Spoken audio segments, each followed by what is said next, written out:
Thank you, Tom. And I wanted to say a quick thank you to Tom as well for him coming out this morning at 8 a.m. Obviously, being one of the people that's not of the Asian community is important enough to Morgan Stanley and for Tom. So thank you, Tom, for being here.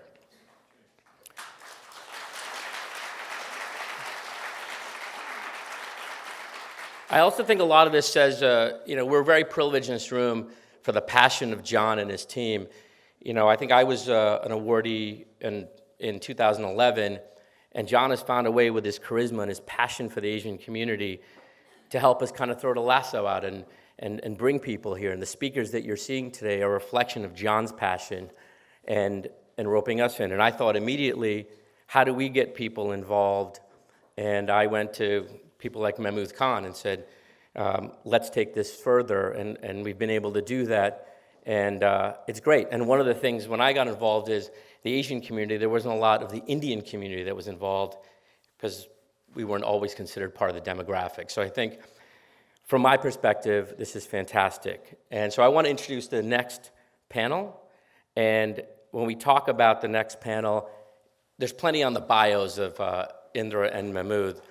But one of the things I think that's interesting, you might have seen recently that Indra was named one of the top 3 CEOs of the decade, or the top 10 CEOs, he was number 3. But what I liked about that wasn't just a reflection of the job, it was one of the few times you saw not the most powerful businesswoman in the world. There are very few CEOs that have one name. In music, I think Sting, Bono. In CEOs, not that many that you have one name. And so, one of the things that she's looking at me in disapproval, so I'm already in trouble. When they set out to innovate and talked about leadership, and I think it's something interesting to have Indra here today. We were talking about this briefly before. There's different kinds of leadership, and under Indra's guise as CEO at PepsiCo, I believe 10 CEOs came out of that leadership academy, call it Indra School of Hard Knocks, we called it before. I think it was 3 CFOs, 6 CHROs, or 3 CHROs, and 6 chief scientific officers. When Indra became the chief architect of sort of this performance with purpose, bringing in Dr. Khan was incredibly, it was innovative, it was far-sighted, because Dr. Khan is an endocrinologist. And when he came to PepsiCo, he became part of that innovation. So I think that what you're going to hear today is interesting, and it's interesting from leadership, because I looked at football and said Bill Walsh was this 49ers coach who spawned so many leaders and so many coaches that have won playoff games, and Bill Belichick, for you Patriots fans, fantastic coach, hasn't had that many coaches. What is it about leadership? And I believe there's 4 Asian CEOs that came out of it, so important to our demographic. The most important thing, and I'm going to call them up because I told John I'd keep this under 8 minutes, is sort of funny. The most important thing is these are human people, and both of them being here today is fantastic. It's their dedication to give back to the community. It's for Indra. It's when Tom said rock star, she played guitar. She has her passion. She's a Yankee fan, as I am. Dr. Khan and I suffer through being a Minnesota Viking fan, so hopefully this Saturday things will change. But they're human beings, and the most important part is they lead in how they give back to the community, how they give back to the Asian community, and how they give back to society in general. And I think what you'll find out is what Indra and Mahmood are doing next are equally as impressive as the careers they've had. For Dr. Khan, he's now CEO of a company that's curing aging, for lack of a better word. I have a gray hair here and a pain, right? But anyway, without further ado, Dr. Mahmood Khan and Indra Nooyi.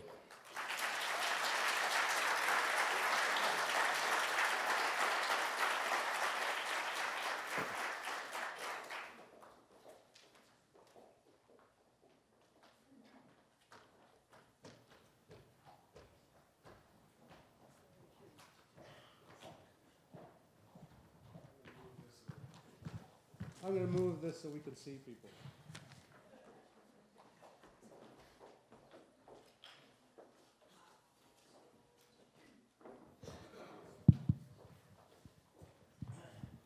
So good morning. I have the daunting task of, in some ways, asking questions of Indra. But the reason I accepted this is because for 12 years, reporting to Indra, I got to answer all the questions. So when John said, hey, there's an opportunity for you to ask Indra questions and put her on the spot, brilliant. I'll do that one. So that's the reason I'm here. But I can turn the tables. Yeah. So let me kick this off, this is a common question I get, Indra. People ask, so, how's things going, how's Indra, et cetera, and they say, what's she doing?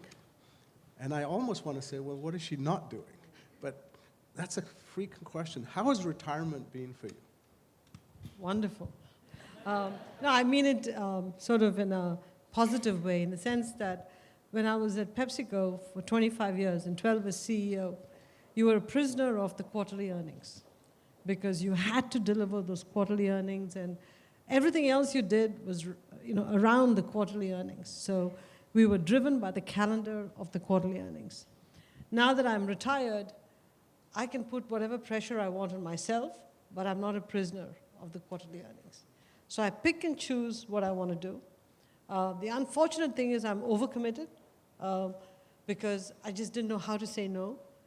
So I've gotten involved in too many things, and my resolution for 2020 is to learn to say no, not to take on anything new. But I'm doing some of the most fascinating things that I never thought I'd get a chance to do. One, I teach up at the U.S. Military Academy in West Point. And it's just one of the most amazing experiences for anybody to have. I spend 16 days of the year there, 2 days at a time, every few weeks. And I teach the faculty and, women cadets, senior cadets. I mean, I just have a good time at the military academy. I sit on boards of Amazon, Schlumberger, the International Cricket Committee, Temasek. So those keep me kind of busy. I give a few speeches around the world. I said I'd do about 8 or 10 a year. I do that. And then I'm the co-chair of the Connecticut Economic Commission. I work for the governor. He and I went to school together, so he said, hey, you got to help me. Since we both live in Connecticut, got to bring more energy back to Connecticut. We are working to build more business in Connecticut. And finally, I'm writing a book. This is perhaps of my 150%, this has got 100%. And the book is about integrating work and family in the 21st century. So much has been written about individual aspects of what needs to be done. There's not been anything on systems thinking on what actually needs to come together to allow young people to integrate work and family. Because as a country, we need 2.1 kids per young family in order to have a replacement rate. Yet the system does not really support people having kids, leave alone 2.1 kids. So we want to provide the capability to allow them to have those 2.1 kids and not have to struggle their way through life. I'm talking about young people, not just women and men. And so it's interesting. The book has been funded. We've got a publisher. It's already been sold into 30 countries or more. We've got all the book parties lined up. We're still writing the book. So we've just started writing the book. There's a big team working on it, and it's going to be fun, and it's going to be supported by an institute that converges people to move everything to action. So this is not one of these, write a book and do a book tour and it's over. The book is incidental. It's just to spark the dialogue. The institute and what's going to happen in terms of moving into action is really where all of the magic is going to happen. So somebody gave me an idea to convene the women's groups on Facebook. You told me about it. I'm going to take you up on it, and we've got lots and lots of discussions going on around the country as primary research. So I'm very excited about this, Mahmood. Did somebody hear the word retirement? Was it my question? No, it's retirement from quarterly earnings. That's what I said. I now know I'm not going to retire, because if this is what after retirement is. I tell you, the toughest part about retirement is I miss all my PepsiCo people. So good to see you guys. Great to have you. Yes. You know, if you look back during your tenure and your time at PepsiCo, that 24-year period was a time of tremendous change in the industry, in the business environment, business culture, not just demographics, but our license to operate. And not only did you have to adapt and evolve, but a much greater task of taking a very large organization and an entire industry to think differently. Share your thoughts about how you took that challenge on. It's interesting. Many people ask me this question, how did you even come up with the program and how did you implement it?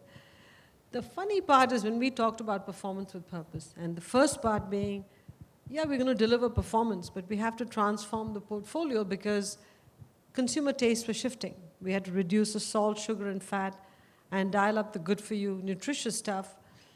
Many people thought, it was a waste of time because PepsiCo was about fun-for-you products. You should keep doing that.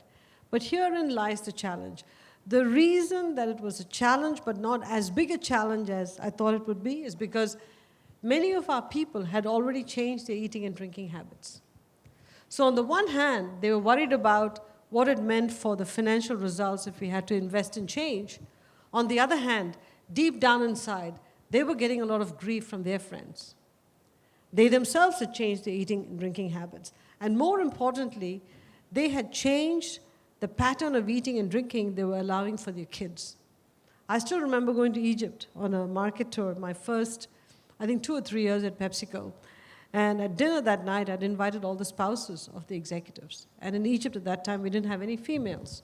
So all the men had brought their wives along.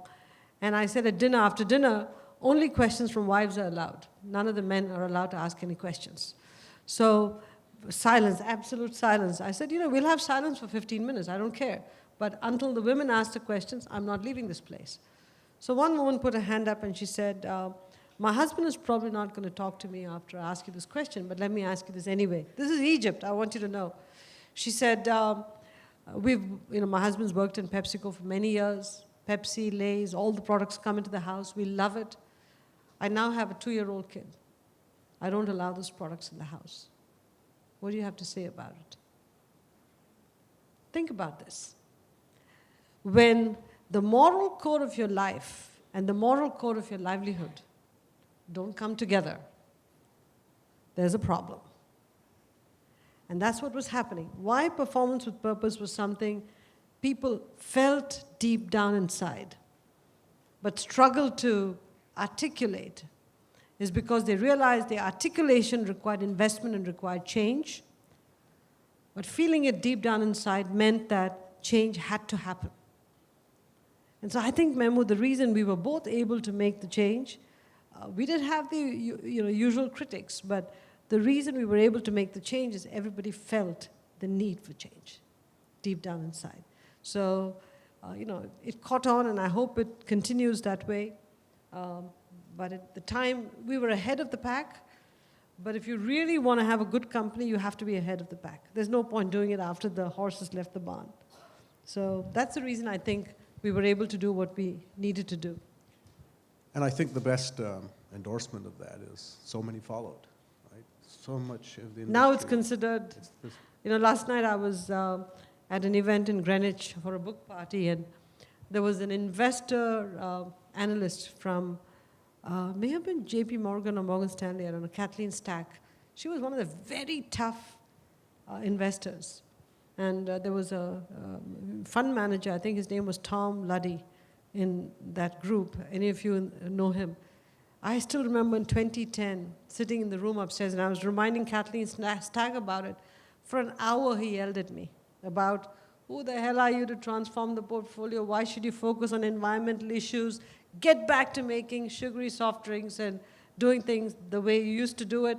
I mean, he just yelled at me. And I just sat there taking it, and I said at the end of it, not changing the strategy. Not changing the strategy. This is where the company is headed. Our board is behind us. This is where we're headed. At the end of the hour, he looked at me and said, keep doing what you're doing. And he left. He was just testing me to see, do you have resolve?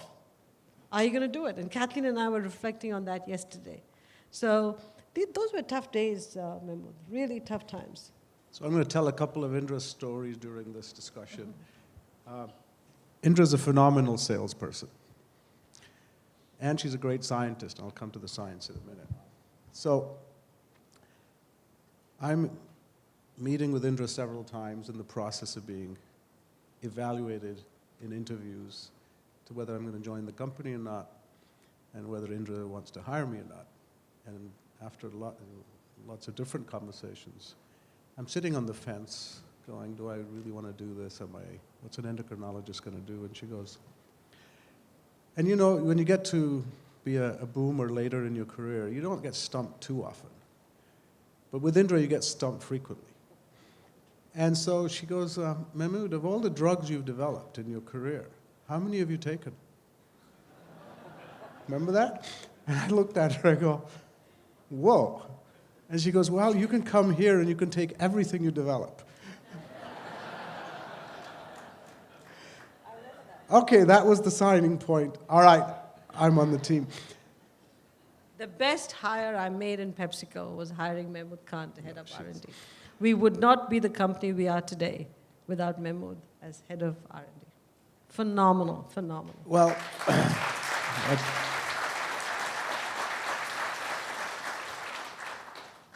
thank you for saying that, Indra, but working for Indra all these years, you sort of left the room being educated. And what I found interesting in our earlier presentation was the short attention span that we're hearing about in millennials and Gen Zs. Early on in my career with PepsiCo and reporting to Indra, I learned that Indra reads everything. So I used to give summaries, then I gave more detailed documents.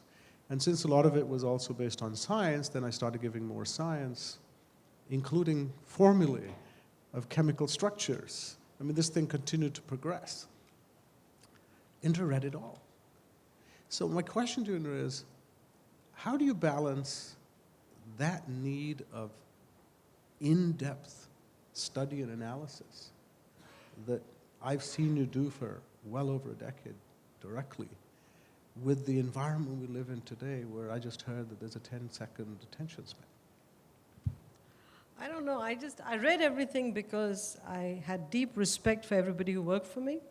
And so I felt that if you did the work and gave me the deck, it's not because it was a bureaucratic process. It's because you wanted me to read it. So I read every page because you put effort into developing every page. So that was my first rule. The second is, as I would read the deck, if there was a particular slide I didn't understand, I needed the backup. So I'd go find the backup. And if I didn't understand the backup, I found the backup to the backup.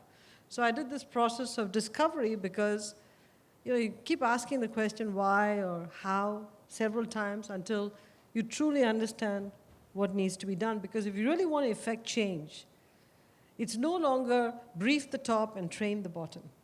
It's train the top and brief the bottom. The pyramid's actually reversed.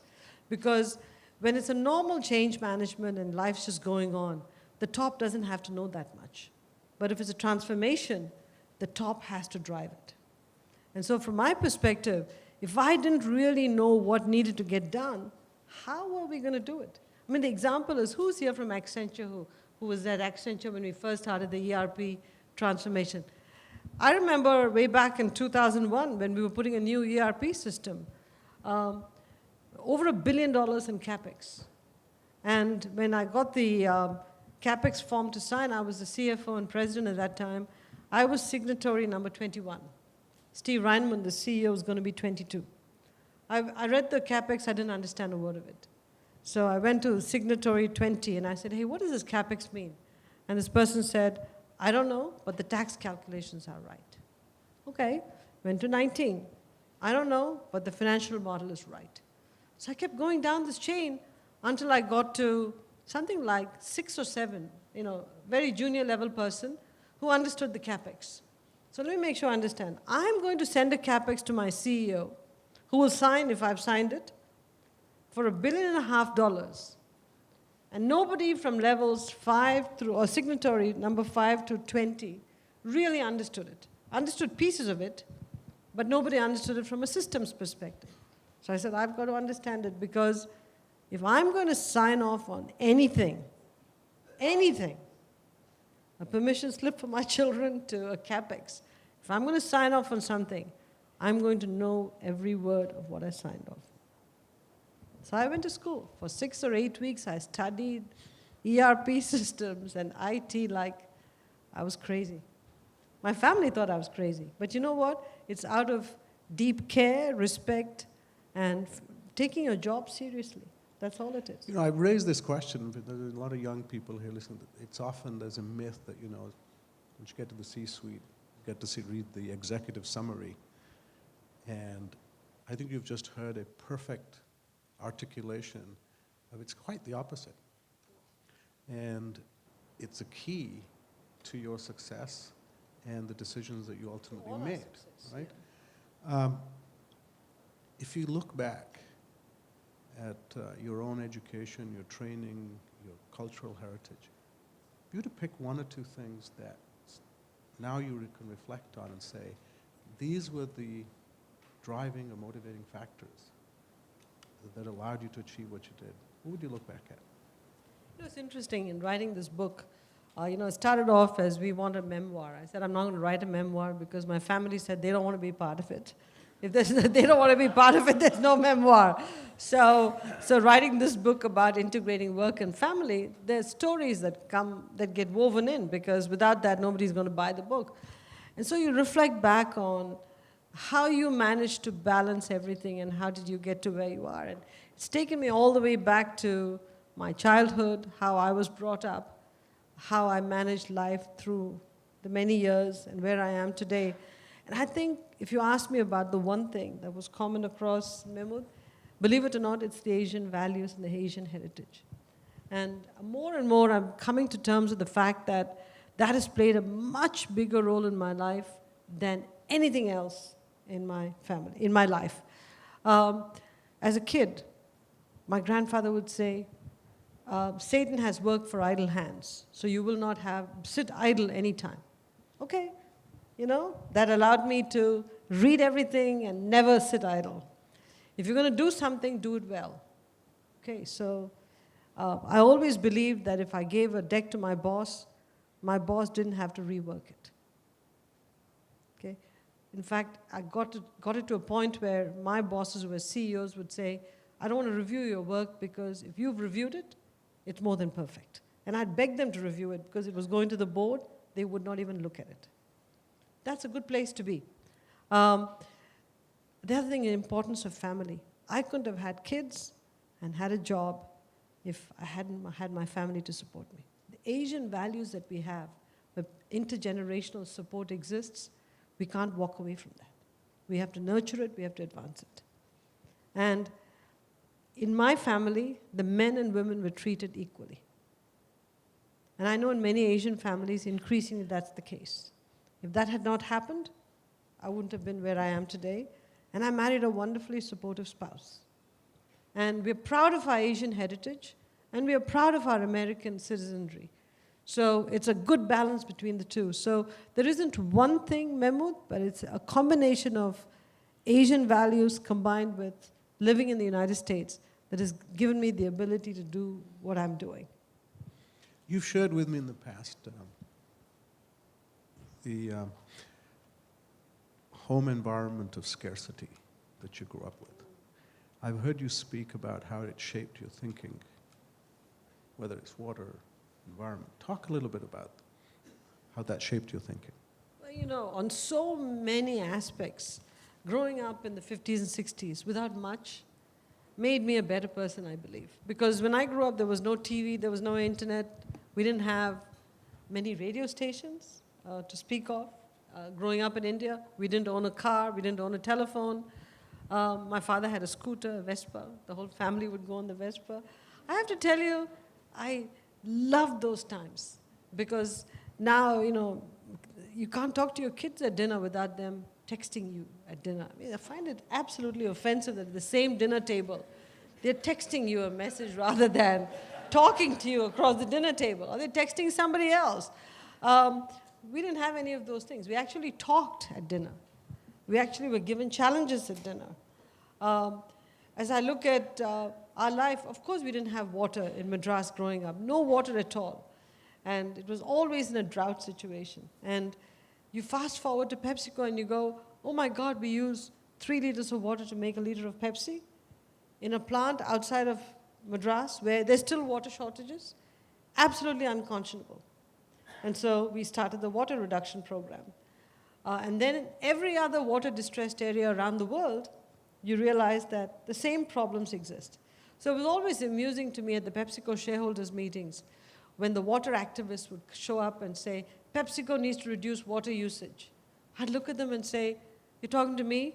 I grew up in a drought area. Have you ever visited a drought area? Oh, no, they're from Boston. Okay? I have nothing against Boston. I love Boston. But Boston is not your example of a drought-ridden area.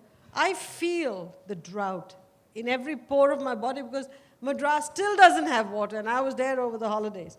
Still doesn't have water. So when you grow up in that environment, it shapes your thinking. Again, the moral code of your life and the moral code of your livelihood. So when my kids have a half-an-hour shower, I'm banging the door saying, come out of the shower, don't waste water. And they look at me and go, Mom, come on, this is not India. But yet when they go to India, you give them one bucket of water, they'll find a way to scrunch themselves and take a shower or a bath. Okay? And so it's amazing how those formative experiences did wonders for you as you grew up. We never had one-way plastics. We never had plastic bags. We took our gunny bag or a little cloth bag to the grocery store and bought our groceries wrapped in newspaper cones, and we brought it home and emptied everything into, glass jars or tins. Umran is shaking her head. Some people might say, oh my God, what a challenge. I look at this and go, environmentally so goddamn responsible. We didn't have much trash except some biological waste, okay? We don't do any of that today. So I look back and say, the time has come for us to go back and pick the best of those days and redesign our models. And if we don't do that, I don't know if there's enough landfills in the world. I don't know if there's enough water in the world. And I don't know if there's enough countries that are going to accept all our trash, because most countries don't want the trash. So my kids one day, I was talking to them and said, what would you like for Christmas or birthday? And they said, you can't do this, but we'll ask you anyway. They said, for 1 week, shut off the global internet. Shut off the global internet for 1 week. And Mom, you're so lucky you grew up at a time when there was no internet and no TV and 300 channels coming down the iPad. Can you imagine this? My kids are millennials. They're saying shut off the internet. So I think everything that I experienced growing up, not all of it, parts of it, are coming back, in vogue in profound ways. So it shaped me profoundly. So there's trendy suburbs where some of this is coming back. Now you have to go to the grocery store with your own bag. Which is a good thing. Yeah. One of the things that Kamesh brought up was about nurturing leaders and the tremendous success you've had over your tenure in cultivating other leaders who've gone on to great positions themselves. What's the magic sauce? What makes one different as a CEO versus others who haven't done that? We heard the example of 2 great coaches with a very great different legacy from a people point of view. Yeah. So Mahmood, you were one of my prized executives who's become CEO of a company. And I think, we've had about 10 CEOs just in the last 6 years from PepsiCo who've gone on to become, 10 people have gone on to become CEOs, and then CHROs, CMOs, CFOs. I think the key thing is when we appointed leaders in PepsiCo, I didn't care what ethnicity or background or country I didn't care anything. All that we wanted was the absolute best and brightest. That's all we recruited for, the best and brightest. But the best and brightest is not just raw talent. It's also how are you going to take this raw talent and shape them to be even better than they would have been on their own trajectory. So I always said to myself that my success was going to be determined by the people I left behind, not by the job I did. The legacy of my CEO successor, the kind of leadership I developed, was the way you make corporate America a better place, or the corporate world a better place.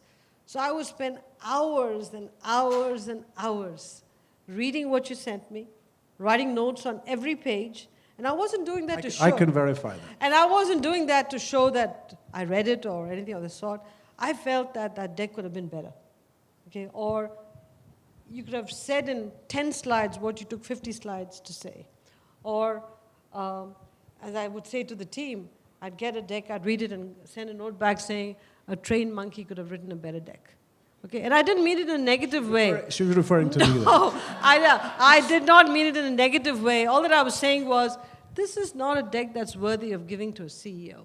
But then I wouldn't leave it there. I'd say, come on in, come into my office. Let me teach you how you can write a better deck.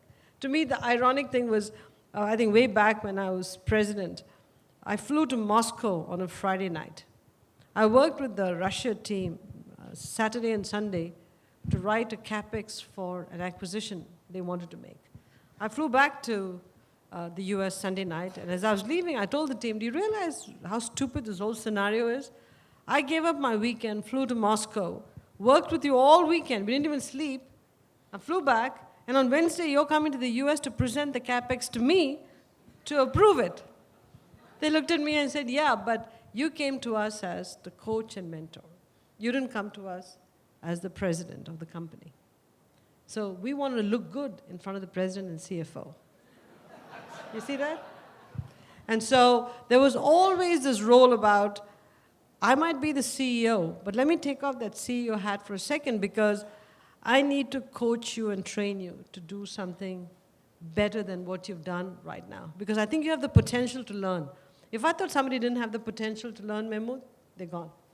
I do something with Mehmood. I don't know if you remember this. You probably want to forget it as a nightmarish experience. But I'd be sitting there saying, these are 5 questions that I'd like answers to. Scientific questions I'd like answers to. 5 or 7 or 10. And I'd call Mehmood and say, Mehmood, I've got these X number of questions. Can you put some scientists to work on it? Now, I've tried this with other disciplines that give me shitty answers. Mehmood, I'd give really hard questions. 3 months later, he'll come to me and said, the team is waiting for you. I've put teams to work against each in their free time, and they've really got answers to each. You remember these sessions? And every session was more productive than anything I've ever been to. But then look at it this way. For Mehmood, it was a window into how a CEO thinks. And for those teams, it was a great way to engage on stuff that was future forward, or future back, if you want to think of it that way. So both of us benefited, and the company benefited. So the time that was spent on development was critically important to me. And I loved seeing all of you develop and become way better than I would have ever become. One of the things that I look back and you always saw was, Indra and I don't think ever in 12 years disagreed on the principle of what should be done. We often disagreed on the how and had lots of those conversations. Lots of arguments. I'll use it as debates. Okay, debate. Oh, both are good, yeah. I usually walked away being convinced of what I should have believed in the first place, but that's... and we could, in that, come to a better position. And Which yet, actually says something. If you surround yourself with yes people, it's a disaster. If you surround yourself with boring, negative people, that's also a disaster. It's having people who are willing to speak up their mind and you having the courage to actually engage in a dialogue with them. So, but there's a personal side to Indra. When I first joined the company, and some of you may have no idea of this, and I'd never seen this done, my father got a letter from Indra. My father was in England. That's where I grew up. How she got my dad's address, MI6. I mean, I wanted to call Washington, D.C. and figure out where the connection is. Maybe the State Department had something. But my dad got a letter. And then I learned that this was the norm for Indra. And so there's this person. How did you nurture, the thought of how to engage this extended family? Because I can tell you, on the receiving end, that's probably one of the most touching gestures. Did you experience that from your bosses? Share your. I mean, not really from my bosses, but as I've always said, when I became CEO, my father had passed away many years ago. When I became CEO, people never congratulated me. They always congratulated my mother for doing such a good job with the daughter. Always. And my mother would sit there and say, yeah, it's not me, it's my prayers. I pray for 4 hours a day. God did it.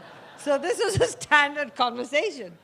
And then, when your kids do a good job, and if somebody in their company or the college or somebody says, so-and-so did a good job, you think your kid won the Nobel Prize. You're sort of floating on cloud 9, and you and your spouse actually are positive about the kid because you heard something positive. Yet, when it came to all of you, all of the senior executives in PepsiCo who gave so much to the company, who were the reason I was successful and the company was successful, never got a thank you note from me. Never. And so I thought that was really a major miss. So I got all your addresses and wrote to the parents. And the letter was about 5 paragraphs. Couple were standard form. Why I was writing this letter, I didn't want them to panic that they were getting a letter from. Because, it's worrisome, right? The envelope comes in, chairman and CEO, you wonder what happened to your kid. Then 2 or 3 paragraphs were really personal about the person. Then there was a closing paragraph. So interesting reactions. Zain Abdullah, remember Zain? Zain was at PepsiCo, and Zain's mother, who was in England, was visiting Dubai or something like that, and the letter had gone to her home in England. I always copied the executive because I didn't want the parent not wanting to open the letter thinking it was bad news. So Zain gets the letter. He's now waiting to see his mother's reaction. His mother calls him and says, Zain, the next door neighbor just called and said, there's a letter from Indra. What do I do? I'm panicking. He says, don't worry, Mom, just open the letter. You'll be fine. She says, are you sure, Zain? Because I'm going to have her open it. Are you sure I'm not going to be embarrassed? And he said, I assure you, Mom, you're not going to be embarrassed. So the next door neighbor opened the envelope and read the letter. The best thing that happened in the village. Because by the time Zain's mother came back, there was a ticker tape parade for the mother. Everybody in the village knew that Zain was somebody very important, was doing great things, and the chairman thought so. So when I met his mother, she was like, thank you for the letter. I'm really somebody now, important in the village. Remember Pavan Bhatia? He was our CHRO in Asia Pacific. He tells me the story. I met him a few weeks ago. He said that when his father got the letter, they live in an apartment building in New Delhi. His father sat on the ground floor of the apartment building in a chair with 100 copies of the letter. Anybody who walked in, he said, you might want to read this letter. You might want to read this letter. But think about it. Just, we laugh about it in jest.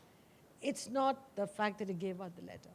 The fact that for the first time, somebody gave an awesome report card on his son or daughter, which they'd never had since that person turned, 15, 16? They've never had one. In my case, it was the entire lifetime. It was the best one. Yeah, so... I'll have one more question, and then I'll throw it out. We may have time for one question out of the audience. Given all the changes, and you took on transformational roles, as we said right at the start of this conversation,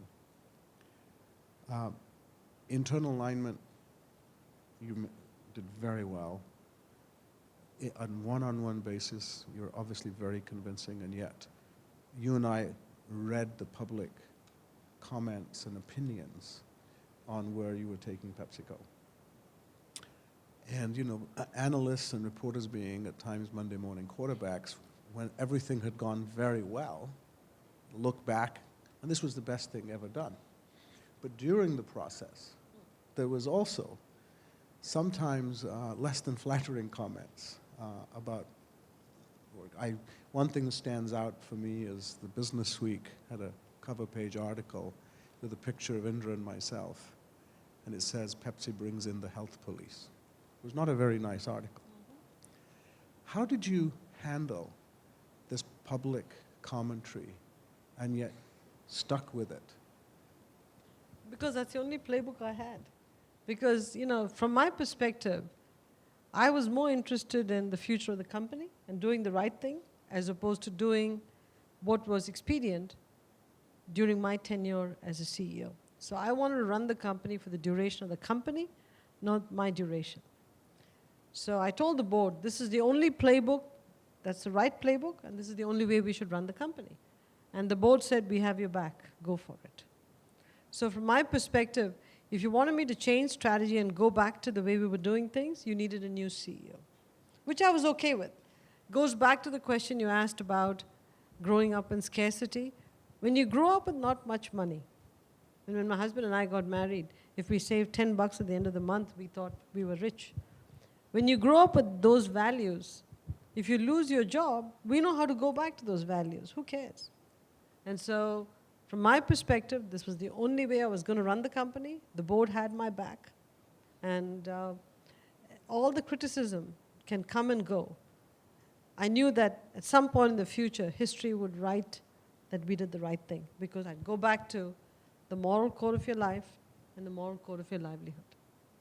And to me, I mean, there's a lot of financial people in here. Every instrument that you sell, ask yourself the question, would you put your own money behind that instrument? It's the same thing. If you don't consume certain products at the per capita levels that we want everybody to consume, okay, then you better start changing the portfolio, because the consumers, you too.